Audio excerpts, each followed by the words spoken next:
Joel é logo depois de Oséias. Oséias é um livro um pouco mais fácil de achar. Joel é logo depois de Oséias.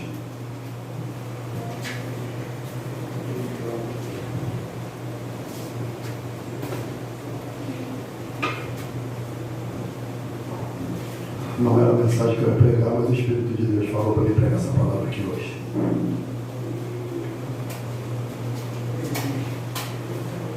Todos acharam? Quem ainda não achou? Joel.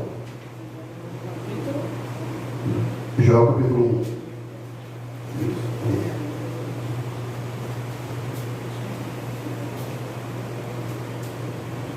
Amém? Diz assim o Santo Livro. Palavra do Senhor que foi dirigida a Joel, filho de Petuel. Ouvi isto, vós ancião, e escutai todos os moradores da terra. Aconteceu isso em vossos dias? Ou também nos dias de vossos pais? Farei sobre isto uma narração a vossos filhos, e vossos filhos, e os seus filhos, e aos filhos destes, a outra geração. E o que ficou a lagarta, o comeu o gafanhoto, o que ficou do gafanhoto, comeu a locusta, o que ficou da locusta, comeu o pulgão.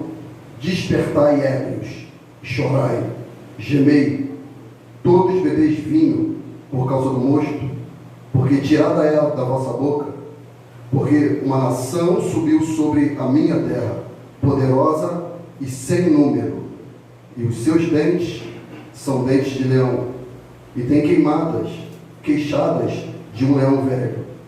Fez da minha vide uma assolação, e tirou a casca da minha figueira, e despiu-a toda, e lançou por terra os seus sarmentos, e embranqueceram-se. Versículo 8. Lamenta como a virgem que está cingida de pano e de saco pelo marido e da sua mocidade. Foi cortada a oferta de manjar de libação da casa do Senhor. Os sacerdotes servos do Senhor estão entristecidos.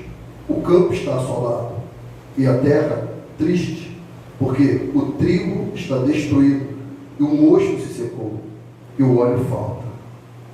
Versículo 11.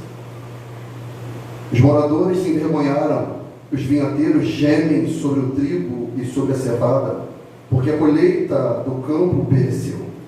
A vide se secou, e a figueira se murchou, e a romeira também. E a palmeira, e a macieira, e todas as árvores do campo se secaram, e a alegria se secou entre os filhos dos homens.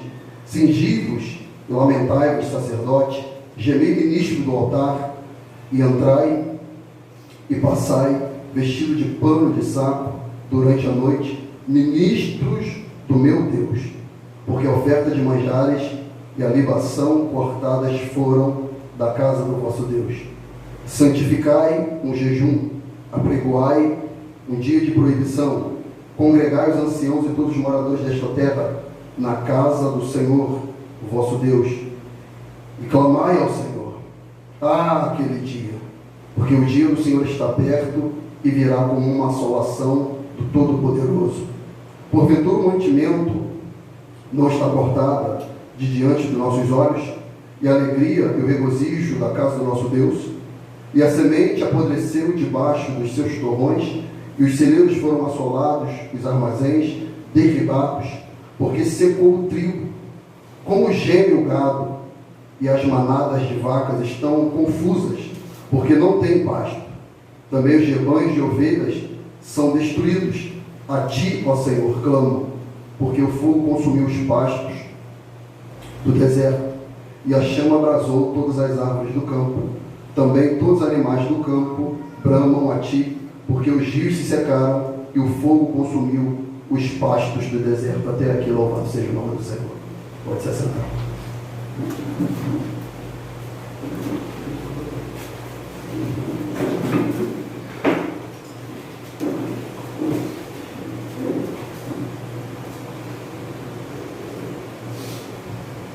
Feche seus olhos só um momento.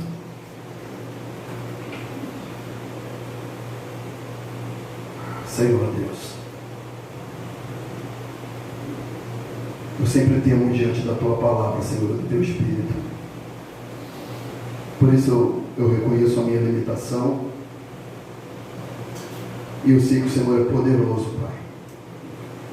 Por isso, Deus, eu peço ao Teu Espírito que abra o nosso coração para entender o que o Senhor quer falar conosco. Oh Deus, abra a visão do Teu povo. Abra a minha visão, Senhor, para que eu perceba os tempos e as estações. Faça com que não só eu, mas toda a Tua igreja esteja sensível à voz do Teu Espírito. Dai-me, Deus, nesse momento, energia física, estrutura, porque o Senhor sabe que eu estou fraco fisicamente, mas eu careço da Sua graça e recorro a ela nesse momento. Espírito Santo, por favor, Espírito Santo,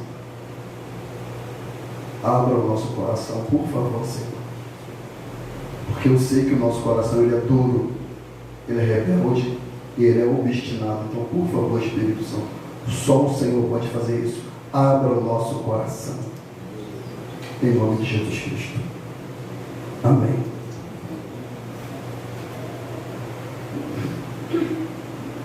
Como mencionei aqui ao Senhor em oração, eu estou um pouco debilitado fisicamente. Estava ali orando e eu ia pregar uma outra mensagem. Aos 45 do segundo tempo, Deus falou assim: não vai ser isso que você vai pregar. E eu estava pensando em talvez pregar isso até na vigília,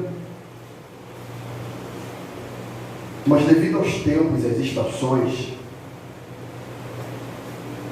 o que está acontecendo na nossa nação, o Espírito do Senhor me impulsionou a esse texto. Eu queria compartilhar com a igreja o sentimento de Deus e o meu sentimento para aquilo que está por acontecer.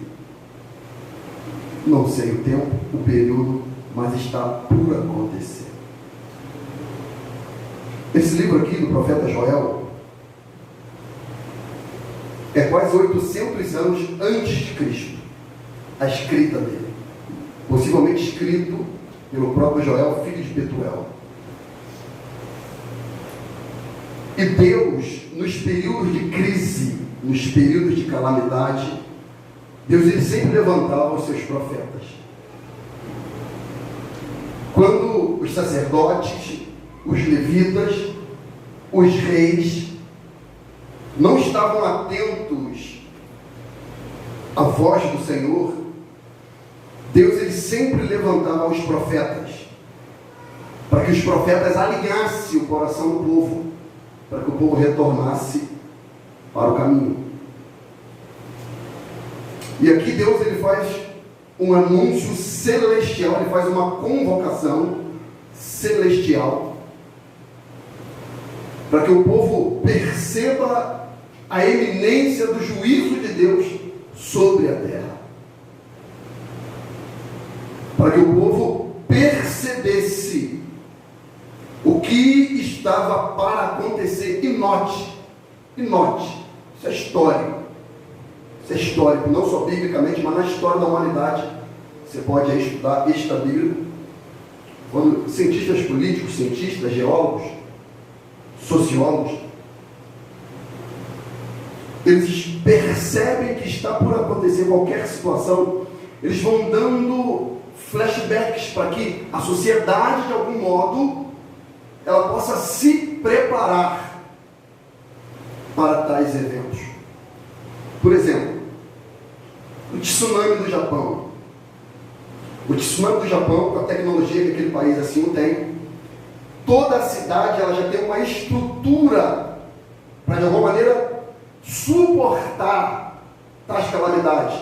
Tsunami, maremoto, terremotos.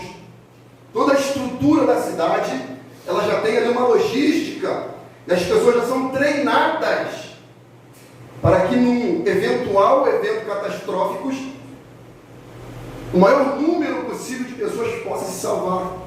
Por exemplo, também, após o ataque terrorista ao World Trade Center em 2001,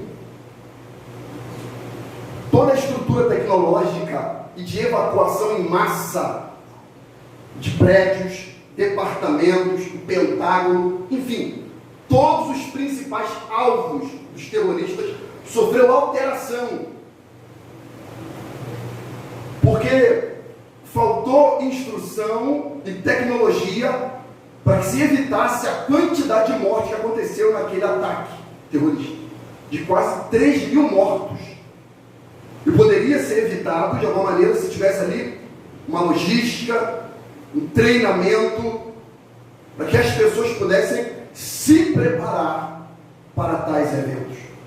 Após a calamidade, houve-se esses treinamentos, e hoje eles estão preparados.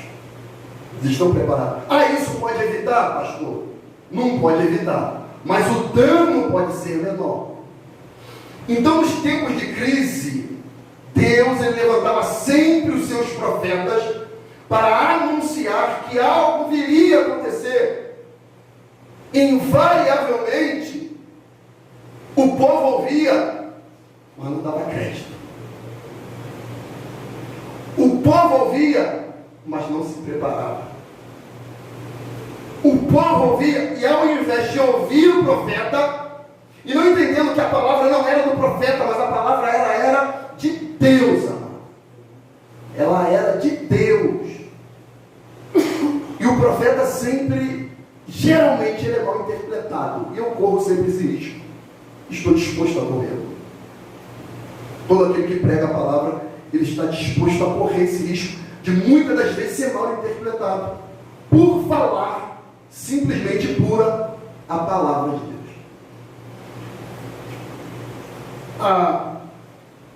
Eu vou ser bem meticuloso, bem metódico, e bem melindroso naquilo que eu preciso explicitar, para não incorrer em falhas. Satanás ele é um ser maquiavélico, articuloso, de maneira tal que Paulo diz que nós não podemos ignorar o quê? Os seus ardis, não é isso? Está escrito. Ele fala que a gente não pode ignorar os ardis de Satanás. Então, perceba-se, amado, o cenário político, geopolítico, econômico, global, nacional, que nós estamos inseridos, em que não é comum, não é normal. Por exemplo, amado, de maneira clara e específica, não precisa nem gostar para perceber, nunca houve na história, desde 1930, a Copa do Mundo no final do ano, sempre foi no meio do ano, nunca houve. E em especial, 2 eventos seguidos, em 2018 e agora em 2022. 2018, onde foi a Copa do Mundo? Quem lembra? Na Rússia. Qual é o governo russo? O padrão, o perfil do governo russo? Quem está doente aqui? Ou vocês não? É o quê? Comunista. E agora em 2022, a Copa está sendo realizada incrivelmente no Catar. Incrivelmente lá. E como e por quê? Porque há interesses políticos por trás, econômicos. E o interesse dessa família Qatari, que está praticamente governando o mundo e ninguém percebe. Isso é um prenúncio profético. Isso não é à toa. Isso não é em vão. Eles já dominaram a Europa, já dominaram praticamente todo o continente asiático, todo, partes da América do Sul, fora os Estados Unidos, que é a América do Norte. Então eles estão se entranhando através de algo popular que é muito atrativo, que as pessoas não ligam para o que está por detrás. Amado, essa Copa do Mundo está sendo sediada debaixo de sangue, como nunca na história. Como nunca na história. Mas as pessoas ficam tão anestesiadas com o evento que não se percebe o interesse por trás, o desejo espúrio por trás, que não percebe o que essas pessoas querem, aonde elas querem atingir, qual o interesse por detrás de um país que não tem nem cultura futebolística e nem território suficiente para sediar uma Copa do Mundo. Qual o principal interesse? Domínio. Eles estão conseguindo e vão conseguir. Escute o que eu estou te falando. É uma família. É um império autoritário. Eu tenho que dosar muito minhas palavras aqui. Que já está com seus tentáculos espalhados. E aí o nosso cenário político também nacional aqui, ele altera de uma maneira como nunca.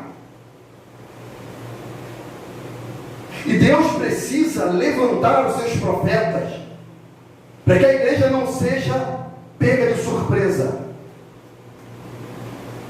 E que eu e você devemos preparar o nosso espírito para que situações que virem a acontecer, você não possa falar, eu nunca ouvi falar. Não, você ouviu falar.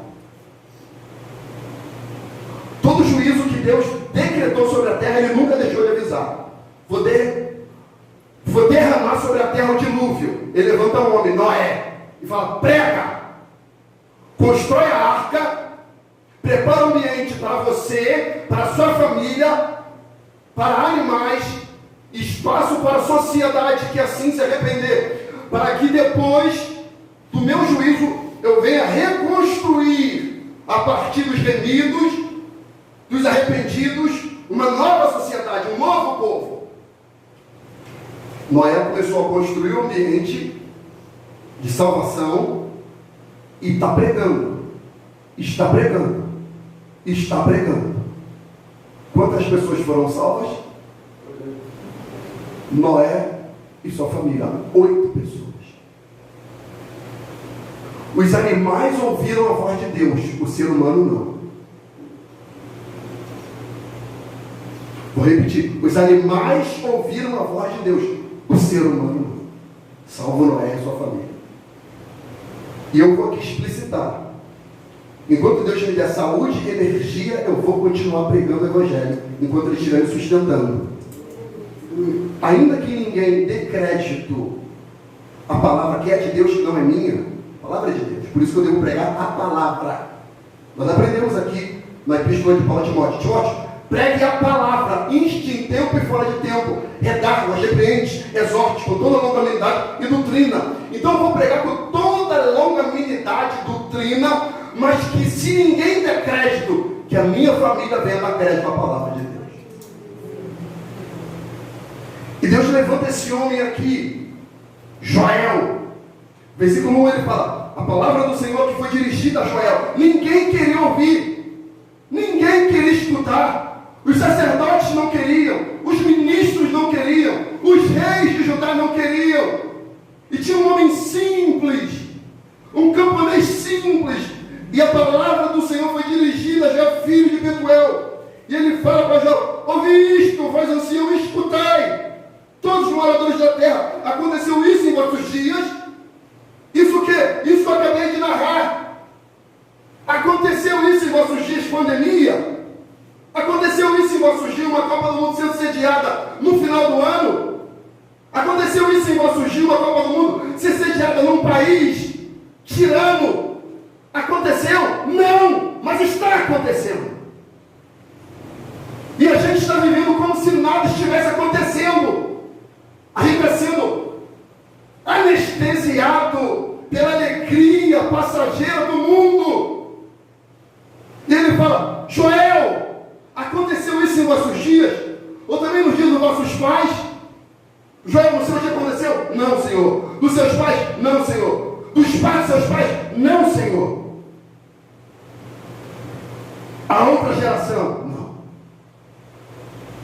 Para quê? Para que Joel tomasse ciência daquilo que Deus iria falar que era de extrema seriedade. Ele está falando: Joel, escute, profeta. Profeta, escute o que eu vou lhe falar. Porque aconteceu isso em nossos dias? Não, Deus faz uma pergunta retórica.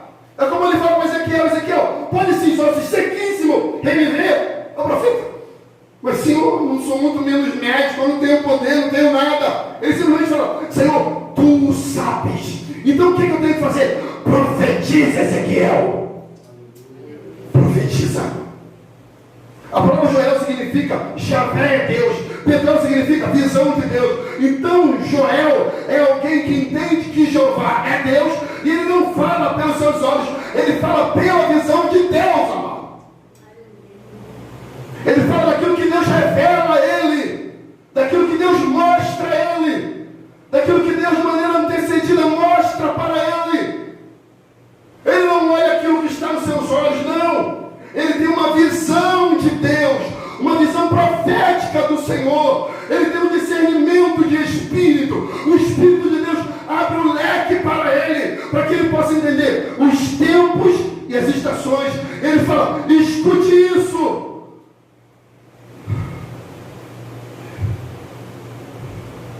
Escute. Joel 2:1, ele fala: tocar a buzina em Sião e clamar em alta voz no monte da minha santidade. Perturbe-se todos os moradores da terra, porque o dia do Senhor vem, e Ele está perto.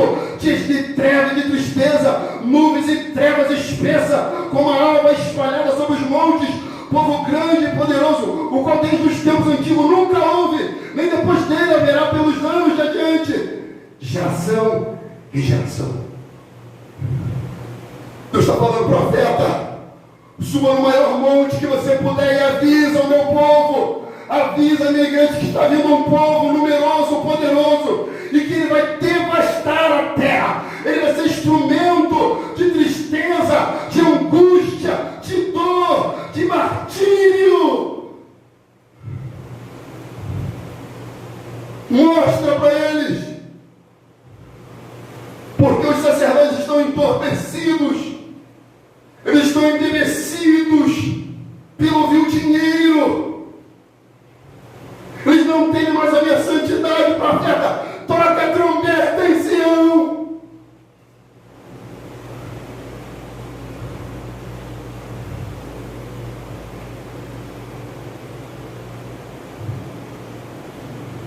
Eu estava ali orando. Eu estava em casa orando de tarde. Eu não ia pregar essa palavra, eu ia pregar uma passagem em 2 Samuel, capítulo 2.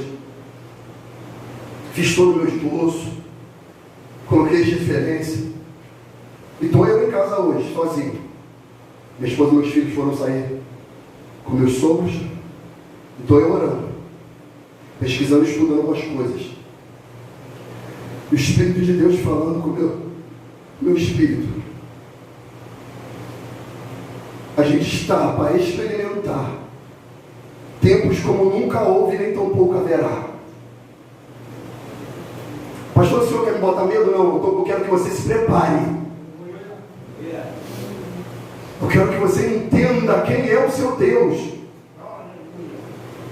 Eu quero que você entenda que Deus, Ele é um Deus que não se deixa escarnecer. E que eu não estou aqui para brincadeira, gente. Eu não estou aqui para ganhar fama. Não estou aqui para me enriquecer, nem para me promover. Eu não estou aqui para nada. Eu sou um humilde servo com vocês. E o Espírito de Deus está me mostrando que a gente vai viver crises sem precedentes. E eu oro que se Deus assim aprouver, tiver misericórdia daqueles que não irão resistir, que Ele possa recolhê-los, mas que não perca a salvação. Ele vai mostrando para o profeta. E eu lendo esse texto ali, Deus falando: olha só, você toca a buzina em Sião, você sobe no monte e avisa, você diga para Judá, avisa para Judá que a terra vai tremer.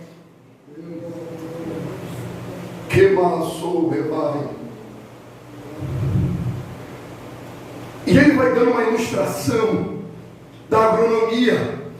E ele vai dizendo no versículo 4 de Joel capítulo 1, ele fala: o que ficou da lagarta comeu o gafanhoto, e o que ficou do gafanhoto comeu a locusta, e o que ficou da locusta comeu o pulgão. Ele está falando de uma praga que tomou toda a plantação, e que um deixou algo e o outro veio e comeu aquele algo que o outro não conseguiu comer. E esse que comeu algo do que o outro não conseguiu comer, veio outro e comeu. E veio outro que viu aquilo que o outro comeu e não conseguiu comer tudo, e comeu também. Ele está falando de uma crise sem precedentes, de enxame de gafanhoto, em todo o seu ciclo, que ele vai vir como exército, como rolo compressor, e vai devastando a terra, e o que ele não conseguir destruir, virá outro e vai destruir, e que se não destruir, virá outro e destruirá, e quando não conseguir destruir, ele vai destruir também.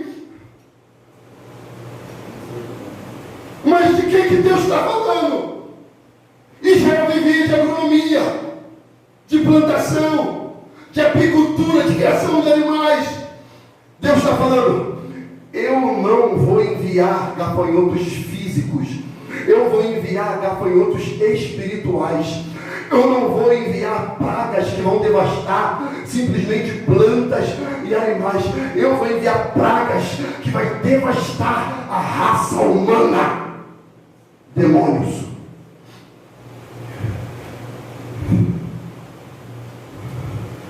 Sabe por quê? Por causa da dureza do coração do homem.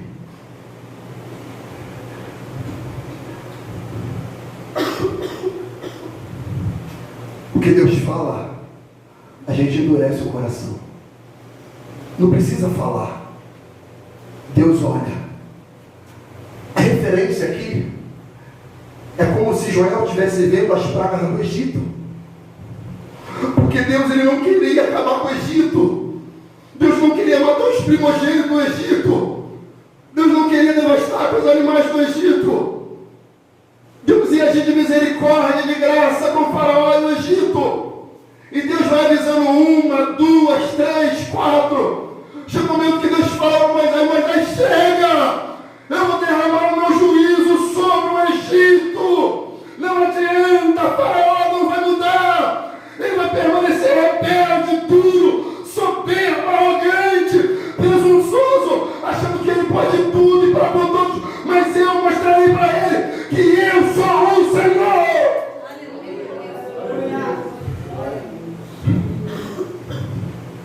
Deus começa a passar o rolo compressor sobre o Egito, uma praga após outra.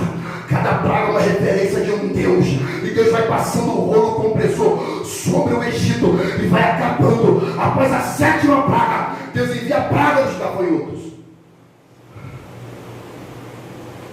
e devasta o Egito. Quando você vai ler essa passagem, Êxodo 9:34 vai falar assim: e vendo o faraó que cessou a chuva e a saraiva e os trovões, continuou a pecar, continuou com o pecado, continuou obstinado. Sabe o que é isso? Quando de fato começar os últimos dias, quando as trombetas começarem a tocar, quando os eventos começarem a se multiplicarem, a gente vai achar que é só mais um tsunami, a gente vai pensar que é só mais uma saraiva, a gente vai pensar que é só mais uma praga, mais uma peste, mais um momento pandêmico, mais uma doença diferenciada que não há cura. A gente vai ser tendencioso a imaginar que é só mais um evento histórico da humanidade, mas não, é a mão de Deus pesando sobre a terra, é Deus fazendo a terra gemer para que se arrependa e olhe para Ele. A Bíblia diz que Faraó olhou, cessou a chuva, saraiva, trovões. Vou voltar a pecar. Vou voltar a pecar. O texto fala: e agravou o coração dele e dos seus servos.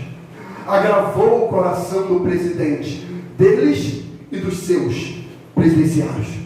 Agravou o coração destinado de toda a liderança política deles e da sociedade. Quando a sociedade começar a ver os eventos acontecerem, o coração vai se fechar, porque vai passar. A pandemia cessou, a pandemia acabou. Dizem que está retornando novamente. Alguns já estão andando de máscara, tenebrosos. Mas vai passar. Isso aqui que vai acontecer quando passar. As pessoas vão voltar a pecar. As pessoas não irão se arrepender. As pessoas não vão reconhecer os seus pecados. As pessoas não vão se humilhar. Vão achar que parou. Vão achar que cessou. Deus vai mandar uma praga maior.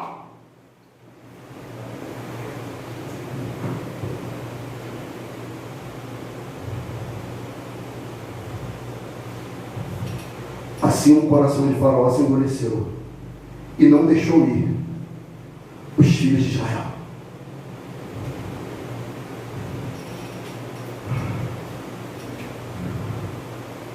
Está chegando o dia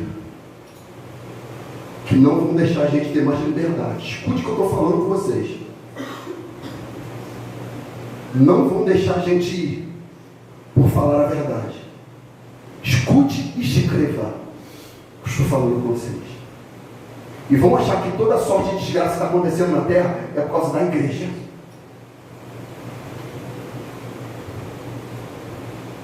Vão nos perseguir, vão nos matar, vão querer nos aprisionar por causa disso. Por causa disso. Porque vão achar que essa nuvem de gafanhoto que está vindo, que vai causar uma crise sem precedente. Mas pastor, me prova biblicamente. Eu sou bereano, eu quero ver qual é a referência que mostra que esses gafanhotos são demônios. Porque parece que o senhor quer me botar terror em medo. Não, mas eu sou chamado para pregar a palavra de Deus. E Deus mostra que quando ele começar a tocar suas trombetas, haverá um momento que ele vai permitir que demônios que nunca foram soltos ou percebidos serão soltos nos últimos dias. Apocalipse 9, se você for rápido de endereço, vai lá.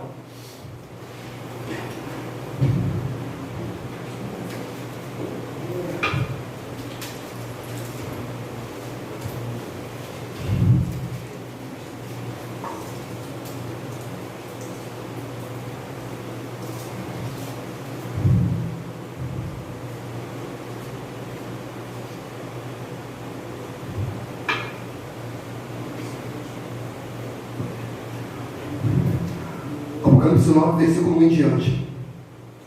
E o quinto anjo tocou a trombeta, e viu uma estrela que do céu caiu na terra. Que estrela que caiu do céu na terra? Que estrela? Satanás.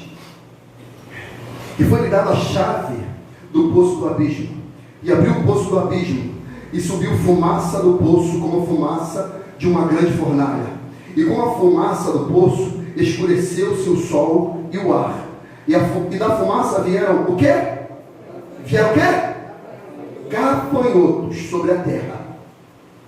E foi-lhes dado o poder como de poder com que tem os escorpiões da terra. E foi-lhes dito que não fizessem dano à erva da terra, e nem a verdura alguma, nem árvore alguma, mas somente os homens que não têm na testa o sinal de Deus. Então esses gafanhotos que virão, não são gafanhotos que comem alface, não são gafanhotos que comem couve, não são gafanhotos que comem verdura, planta. Deus vai permitir Satanás abrir o poço do abismo e liberar um enxame de demônios para que possam aferroar os homens como um escorpião. Mas eles vão picar aqueles que não têm na testa o sinal de Deus. E foi-lhe permitido que não os matasse, mas que por 5 meses os atormentasse. Esses 5 meses aqui não fala de mês exato, fala de um período, de um tempo em que esses homens serão atormentados, de maneira tal que eles não vão morrer, de maneira tal que eles vão querer a morte, mas a morte fugirá. E o seu tormento era semelhante ao tormento do escorpião quando fere o homem. E naquele dia os homens buscarão a morte e não acharão, e desejarão morrer, e a morte fugirá deles. E o aspecto, agora ele vai dar o aspecto desses demônios, o aspecto desses gafanhotos. O aspecto dos gafanhotos era semelhante ao de cavalos aparelhados para a guerra.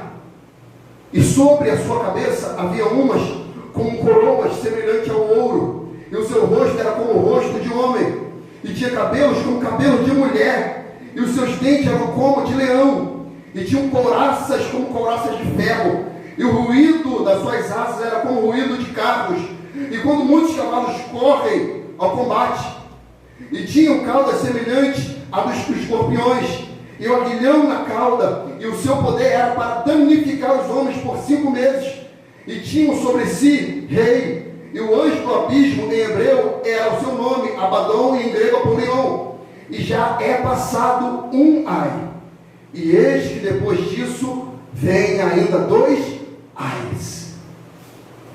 Os homens vão surtar quando esses demônios começarem a tocar em quem não tem o sinal de Deus, em quem não tem o Espírito de Deus. Eles irão surtar, eles se lançarão de prédios, de pontes, eles vão querer morrer, se suicidar, tomarão remédios, darão um tiro nas suas cabeças, tentarão se degolar, a morte não vai atingi-los. Deus vai deixar o homem no abandono da dor e do flagelo. Deus vai deixar os demônios tocar essas pessoas vão querer dar fim na sua vida, e Deus não vai permitir. E a gente vai estar vendo isso. Porque você pode falar, não, mas não é comigo. Mas você vê um semelhante seu sofrendo, isso causa dor, tristeza. Versículo 16. E o número dos exércitos dos cavaleiros era de 200 milhões. Não existe exército nenhum no mundo com esse número. E eu vi o número deles, e assim vi os cavalos nessa visão, e os que sobre eles cavalgavam tinham couraças de fogo e jacinto de enxofre. Isso aqui fala de guerra, irmão, de guerra, elementos químicos. E a cabeça dos cavalos era como de cabeça de leão, e da sua boca saía fogo e fumaça e enxofre. E por essas 3 pragas, olha, praga, ele está referendando ao Egito, foi morta a 3ª parte dos homens, isto é, pelo fogo, pela fumaça e pelo enxofre, que saíam da sua boca, porque o poder dos cavalos está na sua boca e na sua cauda, está na sua fala, está nos decretos, está na lei, está naquilo que eles vão estipular para a sociedade. E os outros homens que não foram mortos por essas pragas não se arrependeram das obras das suas mãos, para não adorar os demônios e os ídolos de ouro, e de prata, e de bronze, e de pedra, e de madeira, que nem podem ver, nem ouvir, nem andar. E não se arrependeram dos seus homicídios, nem das suas feitiçarias, meu Deus, nem da sua prostituição, nem das suas ladroices. Os homens estarão vendo toda essa derrocada, e eles não vão se arrepender. Eles vão permanecer irredutíveis, obstinados, arrogantes, duros. Mas isso para mim não que me espanta. Sabe o que vai me espantar? É que a igreja vai estar inerte a isso, gente. O que me assusta não é os homens pecadores não se arrependerem, é que por causa do entorpecimento a igreja não vai perceber. Por isso que Jesus falava, o dia do Filho do Homem será no dia de Ló. Comiam, bebiam, compravam, vendiam, casavam-se e davam-se casamento. As pessoas terão viver uma vida comum, cotidiana, corriqueira, hedonista, em busca dos seus prazeres. Aí os sacerdotes, os pastores, obreiros, diáconos, presbíteros, alguns vão estar entorpecidos. Deus parece que dá madeira para Joel e fala: ei, Joel! Escute, Joel, o que vai acontecer? Olha o que Deus fala no ouvido de Joel: despertai, ébrios, e chorai, gemei, todos que bebem vinho por causa do mosto, porque tirada é da vossa boca, porque uma nação subiu sobre minha terra, poderosa e sem número. Que nação é essa? É o exército enxame de Gafanhoto. E seus dentes são dentes como de leão, descrito lá em Apocalipse capítulo 9. E tem queixadas como de um leão velho. Eu vou despertar ébrios, bêbados, entorpecidos pelo mundo.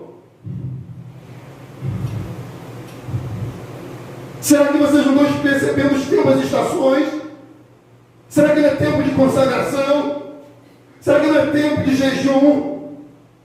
Será que não é tempo de a gente abandonar um pouco dos prazeres mundanos? Será que não é tempo de voltar para Deus? Tiago 4,8 fala assim: chegai-vos a Deus e Ele se achegará a vós. Limpar as mãos pegadores, voz de duplo ânimo. Purificar o coração. A palavra duplo ânimo aqui fala de gente que tem a mente dividida. Gente que ainda não se decidiu por servir ao Senhor ou não.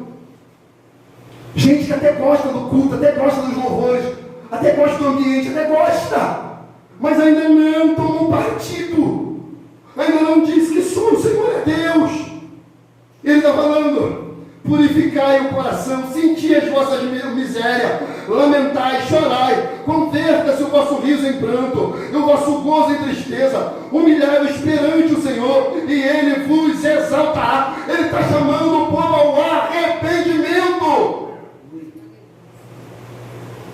E essa mensagem subiu dos púlpitos.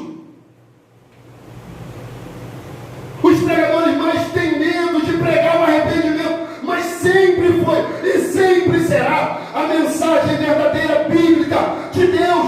João Batista pregou o arrependimento, foi preso, perdeu a cabeça, e diz a palavra de Deus: e naqueles dias, vindo no Jordão, Jesus de Nazaré começou a pregar: arrependei-vos, porque é chegado o reino de Deus.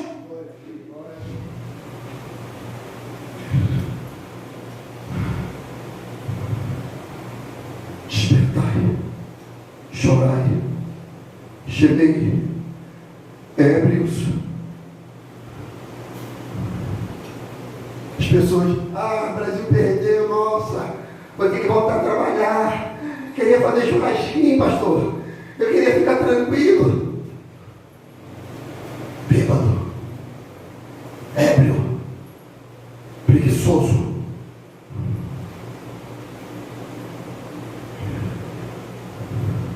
Arrependa-se. Arrependa-se. A nação brasileira precisa arrepender-se. A igreja brasileira precisa arrepender-se. Eu disse aqui, torno a repetir. Eu parei de bajular crente. Parei de bajular crente. Parei. Porque pastor tem um coração assim, muito afável, né? A palavra fala: procura uma, duas, com testemunha, a terceira. Quando não mais te ouvir, ignore. Considere-o como publicano e pecador. O tal a si mesmo, Tito, diz que já se encontra em condenação.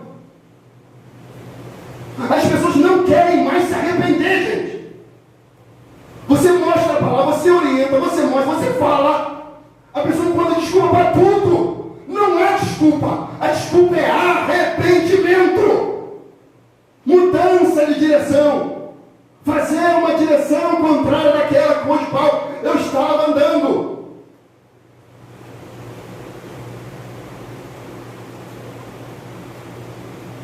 Atos 3,19 diz: arrependei-vos, pois, e convertei-vos, para que sejam apagados os vossos pecados, e venham assim tempo de refrigério pela presença do Senhor.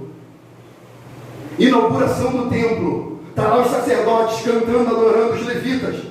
E uma voz do céu brada e fala para Salomão: se o povo que se chama pelo meu nome se humilhar, orar, buscar a minha face, se converter seu irmão caminho. Eles acabaram, Rodolfo, de inaugurar o templo, cheio de joias, pedras preciosas, os sacerdotes bem paramentados, os levitas preparados para o sacrifício. E a voz do alto vem e fala: se o povo que se chama pelo meu nome se humilhar. Ou seja, não tinha humilhação.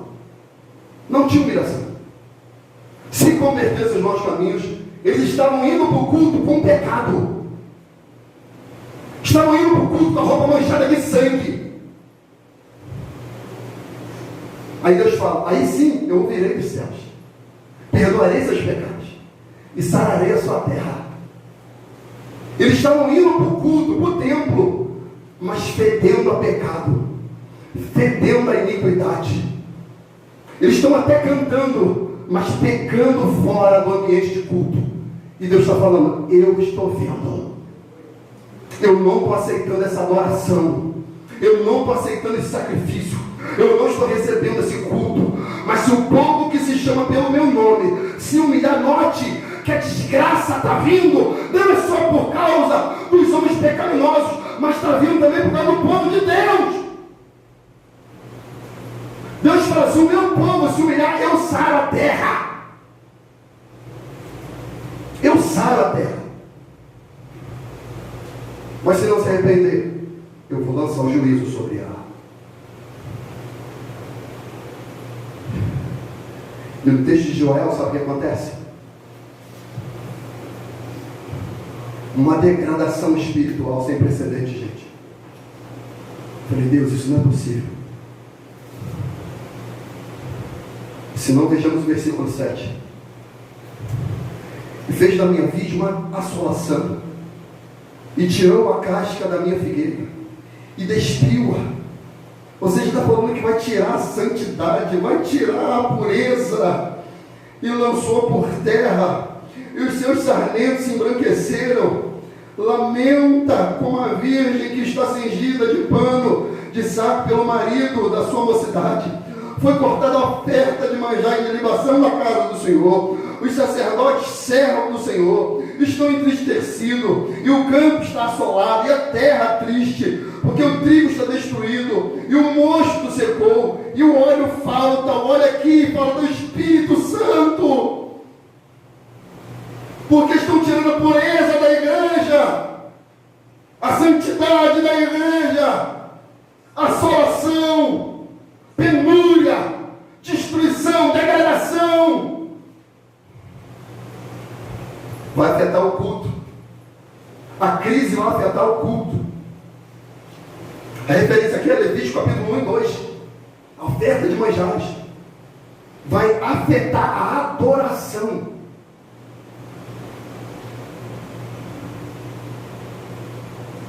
Será que você não está vivendo essa degradação espiritual? Será que você está insensível ao Espírito Santo?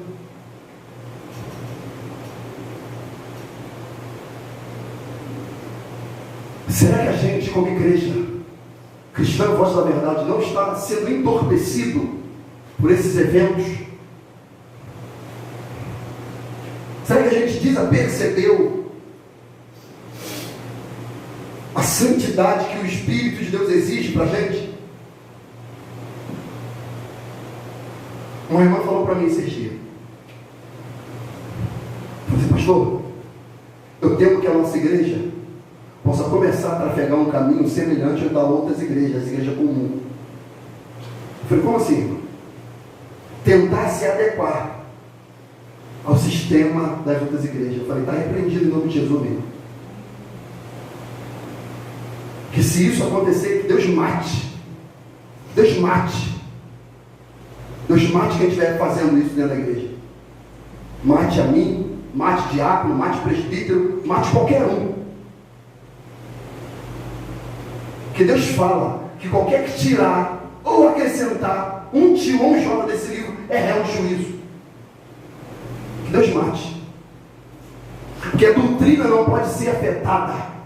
A palavra não pode ser misturada. Ela tem que ser sem fingimento, sem mistura. Então Deus está chamando Joel para que Joel alerte o povo. E eu estou chamando a igreja daqui, igreja cristã faz a verdade, para que você esteja alerta. A nossa nação vai viver uma virada. A Agenda 2030 está para ser aplicada a partir de 2023. São 7 anos para a Agenda 2030 se cumprir. Estude sobre isso. Saia um pouco dos vídeos fúteis do YouTube e pesquise sobre isso. Estude sobre a geopolítica. Estude sobre equilíbrio sustentável, sobre a lei da Agenda 2030, sobre o que eles querem implantar, que começa ano que vem.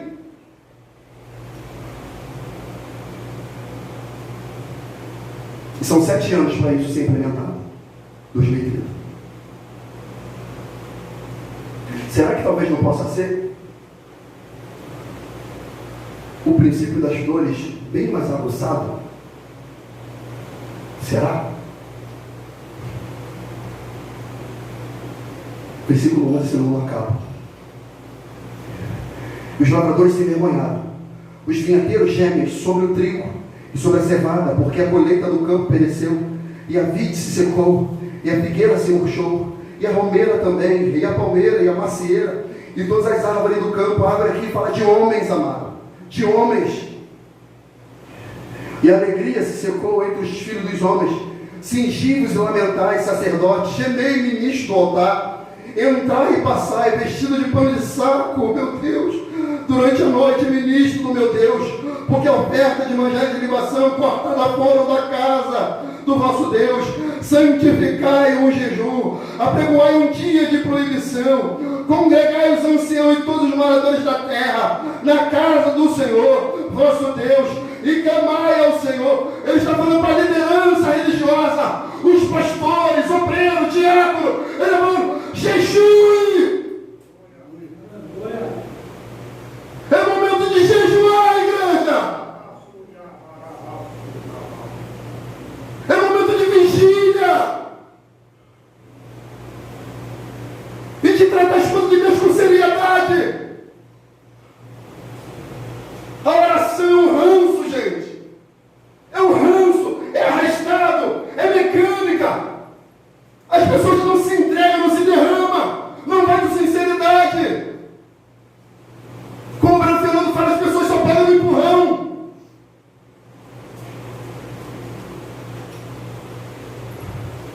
Quando jejuares, não façais como os hipócritas. Jesus, quando fala assim, quando jejuares, ele está pressupondo que eu e você iremos jejuar. Qual foi o seu último jejum? Qual foi? 10 anos atrás? 15? Quanto tempo é que você não se consagra? Separa um dia para você ir para o monte jejuar? Separar?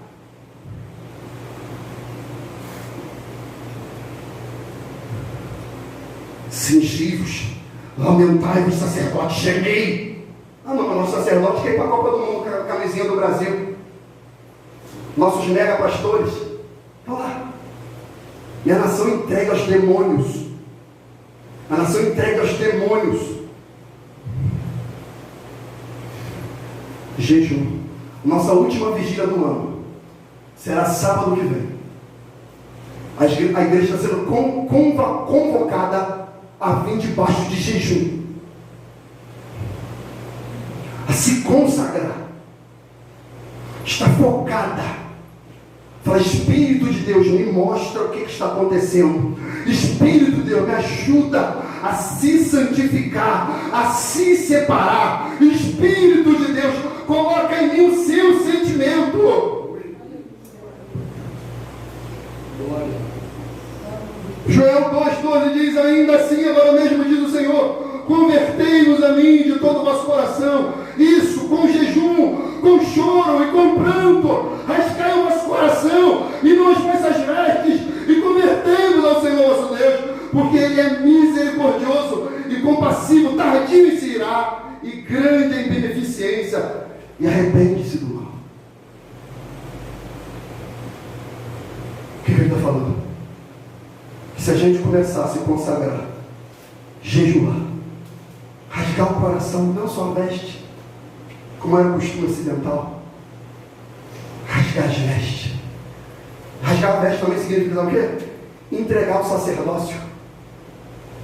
Quando Anás, acho que é Anás, rasga o seu sacerdócio diante do Senhor, quando ele fala blasfêmia, ele estava entregando o sacerdócio dele para Jesus. Por isso que Jó fala, rasgai o vosso coração e não só a sua veste, que seja um arrependimento verdadeiro e sincero e reto diante do Senhor, que seja um jejum para Deus e não para os homens.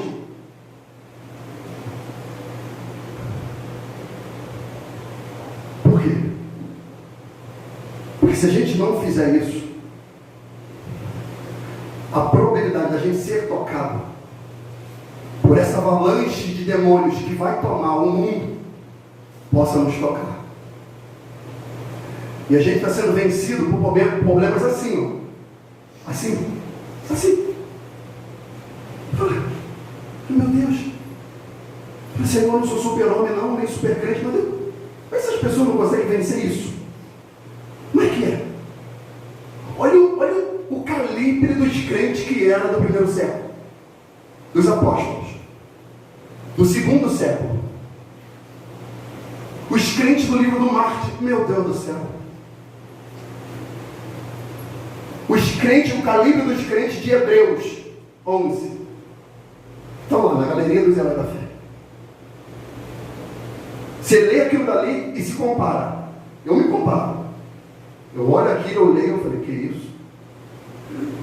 Homens pela força apagaram a força do fogo. Quem que apagou a força do fogo? Na Bíblia? Daniel? Sadraque, Mesaque? Mas por quê? Colocaram uma estátua para eles adorarem. Ele falou, a gente não vai se curvar. Não era só ele de cristão que estava lá. Todo mundo, se curvou. Sabe qual é o meu temor? É quando o falso profeta e a besta começar a se erguer na terra, alguns de nós se dobrem. E outros serão lançados na fornalha. Mas esses, pelo poder de Deus, vão apagar a força do fogo.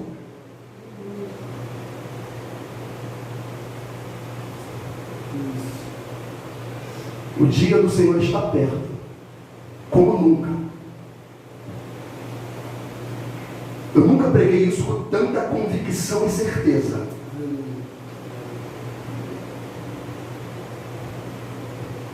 Versículo 15, para a gente acabar. Aquele dia, porque o dia do Senhor está perto e virá como uma assolação do Todo-Poderoso. Porventura o mantimento não estará cortado diante dos nossos olhos? E a alegria e o regozijo, ou seja, fome. Quem fica feliz com fome? Ninguém. Quem consegue rir cheio de fome? Ninguém. Ele está falando, pela crise, vocês não vão chorar por arrependimento, vão chorar pela crise. Vão chorar pela falta. E a alegria e o regozijo da casa do nosso Deus, ou seja, a alegria da adoração vai acabar. Vai acabar. A alegria do culto vai acabar, por causa do caos, perseguição. E a semente apodreceu debaixo dos torrões, e os celeiros foram assolados, armazéns derribados, porque secou o trigo, como geme o gado, e as manadas de vacas estão confusas, porque não tem pasto. Também os rebanhos de ovelhas estão destruídos. A ti, ó Senhor, clamo. Ou seja, ninguém queria clamar. Joel falou, eu vou clamar. Eu vou orar. Se ninguém ora, eu oro. Se ninguém vem para a vigília, eu vou à vigília. Se minha mulher não lê, eu vou ler. Se minha mulher não faz jejum, eu vou jejuar. Se ninguém quer cultuar a Deus, eu vou cultuar a Deus, amado.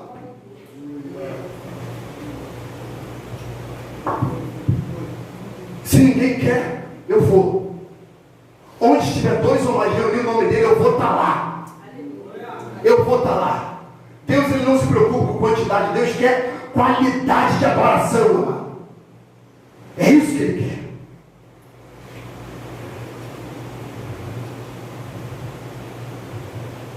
A ti, ó Senhor, clamo, porque o fogo consumiu os pastos do deserto, e a chama abrasou todas as árvores do campo. Também todos os animais do campo bramam a ti, porque os rios se secaram, e o fogo consumiu os pastos do deserto.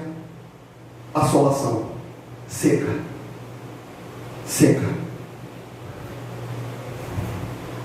Aí você entra no capítulo 2 de Joel, você vai ler aquilo ali e você fala, meu Deus do céu. Pastor, isso aconteceu? Aconteceu. No tempo de Joel, ele avisou a Judá. Ele avisou. Como eu estou avisando a vocês. Sabe o que vai acontecer? O Espírito de Deus, sabe o que ele faz? Quando a circunstância vem, ele nos traz a memória. Jesus fala assim, ele vos fará lembrar tudo quanto vos tenho ensinado. Quando os eventos começarem a acontecer, sabe o que vai vir na sua mente, pelo Espírito de Deus? Eu lembro daquela palavra. Eu lembro daquele culto. Eu lembro daquela mensagem. Era Deus avisando. Era Deus bradando na terra. Era Deus usando uma mula para falar. Tocai buzina em Sião e clamai em alta voz no monte da minha santidade. Perturbe-se todos os moradores da terra, porque o dia do Senhor vem. E Ele está perto, não é que vem, está perto. Dia de trevas, de tristeza, dia de nuvens e de trevas espessas. Trevas espessas aqui é como se pudesse pegar.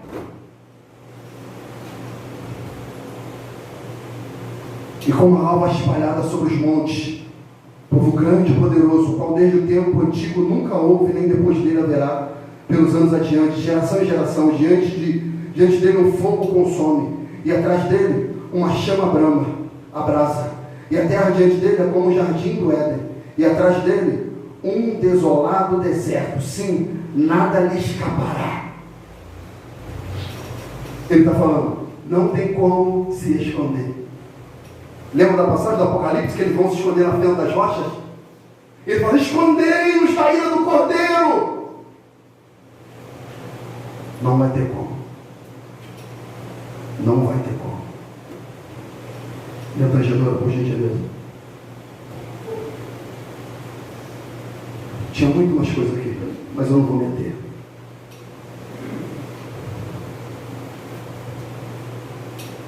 Jó, ele fala uma coisa interessante.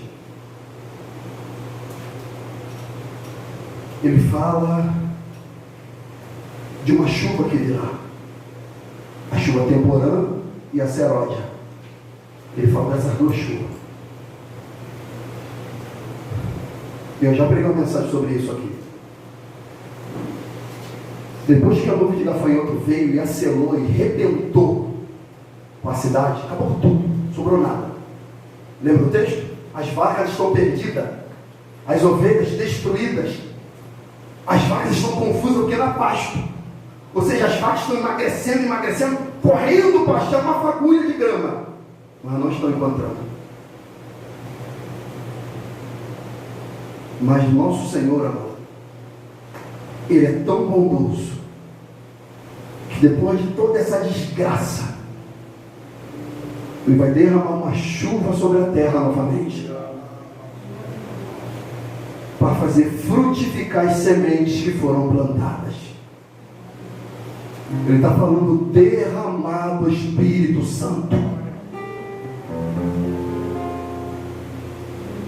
E isso foi se cumprir lá no dia de Pentecostes. Lá no dia de Pentecostes, Joel profetizou. Não foi para o tempo de Joel. Mas Joel acreditava. Mas quando Jesus veio, Ele pregou, ensinou, discipulou, foi crucificado, morto. Mas antes de ir, Ele falou, esta é a promessa que enviou a voz de meu Pai, ficar em Jerusalém até que do alto vocês sejam revestidos de poder. 1 Coríntios capítulo 15 diz que Ele aparece a mais de 500 irmãos, a mais de 500. Mas o que me deixa abismado é que a Bíblia diz que só tem 120. 120, cadê o resto? Não creram. A Bíblia diz que Ele ressuscitou e ficou 40 dias aqui na terra. E depois Ele foi assunto aos céus. E Ele está aí nos discípulos. Mas Senhor, aí o anjo fala, varão Galileus, porque olhais para esse que está indo, da forma que ele está indo, ele também virá. Aí eles se consolam com aquilo e lembra, o Espírito Santo já lembra eles. Eles voltam para Jerusalém, eles retornam para o lugar de oração, eles retornam para o lugar de consagração, jejum, súplica. Eles falaram, peraí, Ele falou para a gente ficar lá, Ele foi embora. A gente já passou a primeira festa, falta outra, a festa de Pentecostes, a festa da chuva seródia, a festa do derramamento do Espírito Santo, para que os frutos sejam amadurecidos pelo poder de Deus. Pastor, o que o senhor quer falar? Eu quero te dizer que independente do caos, da crise, daquilo que acontecerá, ainda terá remanescentes daqueles que darão crédito à palavra, daqueles que vão receber a palavra, daqueles que vão permanecer na palavra e vão ficar firme, constante, esperando o renovo de Deus para o arrebatamento da igreja. Para o arrebatamento da igreja. E vai dizer que depois, oh glória, derramarei o meu espírito sobre toda a carne, oh glória. O que ele está falando? Agora eu não vou derramar só nos reis, agora eu não vou derramar só nos profetas, agora eu não vou derramar só nos sacerdotes.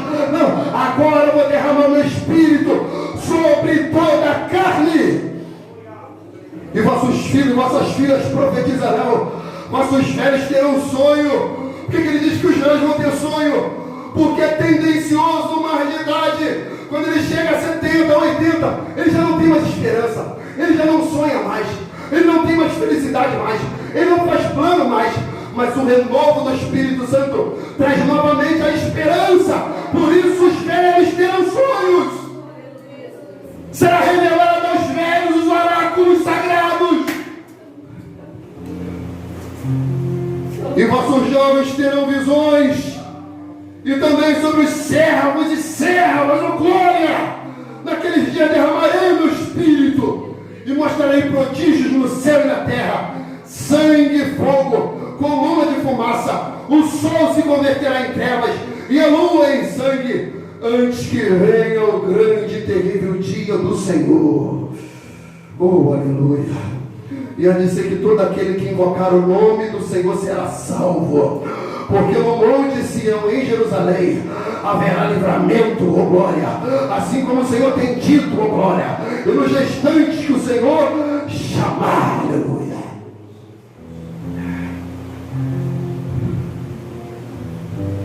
Há de ser que todo aquele que invocar o nome do Senhor será salvo. E todo aquele quando o Senhor chamar. Aleluia. Aleluia. Eu falei, Senhor, por favor, Senhor, não entregue, Senhor, o nosso povo ao opróbrio. Não entregue, Senhor, o nosso povo à ruína. Não entregue, Deus, o nosso povo aos demônios. Deus, não permite esse enxame de demônios invada o Brasil. Deus, não permita, Senhor, que a gente fique entorpecido pelo vinho do mundo. Ébrios, despertai, chorai. Convertei-vos, humilhai-vos, vestimos de pano de saco e cinza. Que a oferta de libação foi tirada e a oferta de manjares. Ah, Senhor, derrama sobre nós o Teu Espírito. Derrama sobre nós o Teu Espírito, Senhor.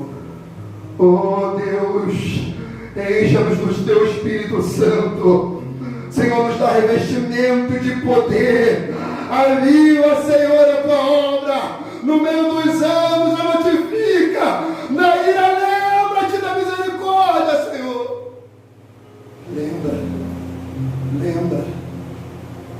Lembra-se. Lembra. Por favor, Deus, que nós possamos dar uma resposta à Tua palavra. Que nós possamos voltar à vereda antiga. Nós possamos voltar a guardar nossos olhos, guardar nossa língua, guardar o nosso coração,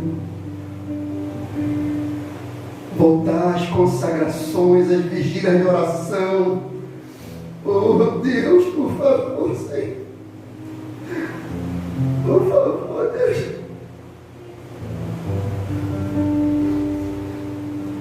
Por favor, Senhor,